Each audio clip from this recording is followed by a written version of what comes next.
In the UK, every 30 minutes, a parent dies. That's 20,000 children a year left without a mum or dad. That's shocking enough, but what's more alarming is that there's evidence to show that there's a probable link between early bereavement and destructive choices.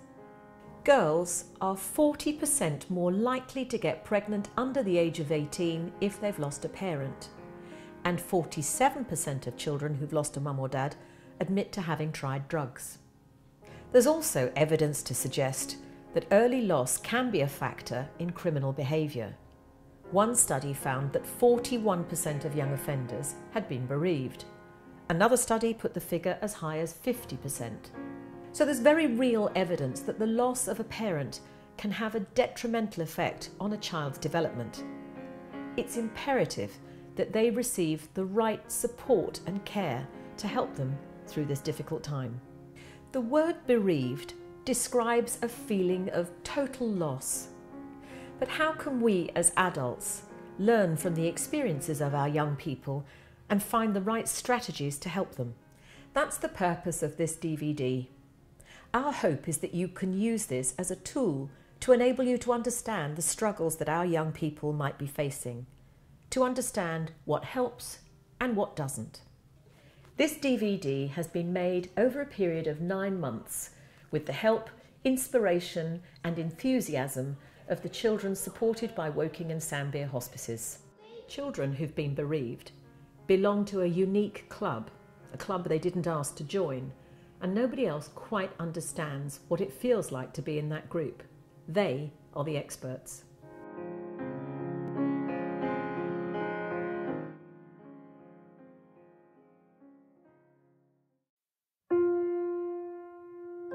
We know that all children grieve, but they grieve differently to adults.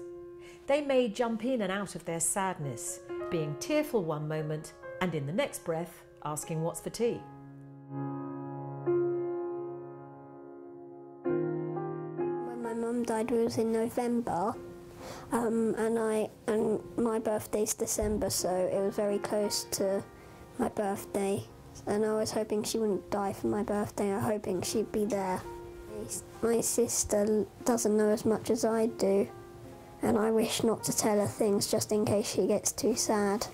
Who do you talk to? My dad, definitely, mostly. Yeah. Probably at night when he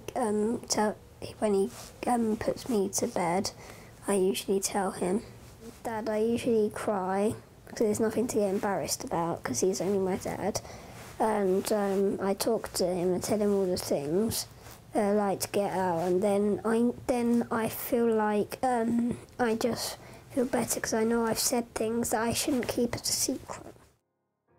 From 5 to 10 years old, children gradually develop an understanding that death is irreversible. But they can also develop magical thinking.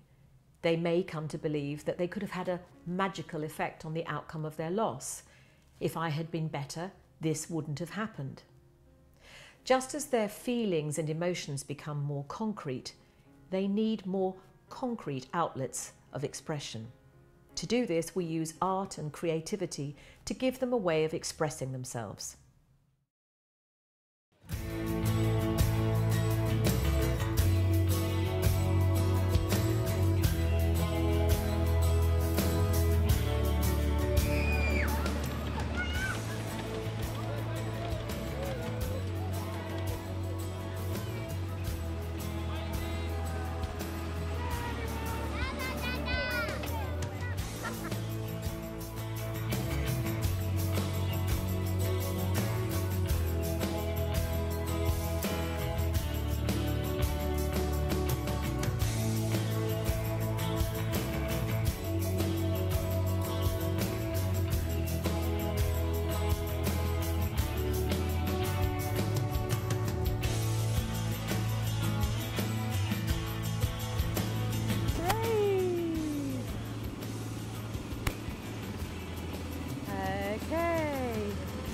Off we get. And Lana, where's your stone? Yeah. Yeah. And who's that for? Gigi. Is it for Mummy? It's for Mummy. Okay, there's Lana's. Okay, who else has got one to put down? Millie, do you want to tell us about your stone? It's for your mum. Okay, where would you like to put that? Right there, okay. Okay, and as we put these there, we're remembering all our special people and all the happy memories. Would anybody like to say anything? No. No, you don't want to say anything. Okay, then I will say something. It's lovely to see everybody here and to know why we're here in celebration of all the special people that can't be with us today. So shall we have 3 cheers for all our special people? Hip, hip, hooray! Hip, hip, hooray! Hip, hip, hooray!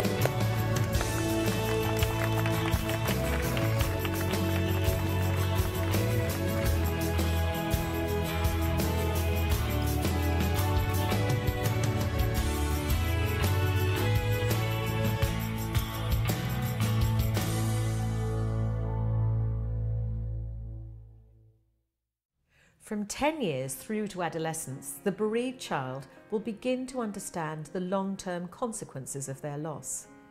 But this means they may also be critical of the information they're given. They'll scrutinise any inconsistencies. They want to be told the truth. After all, if an adult lies to them about this, what else might they be lying about?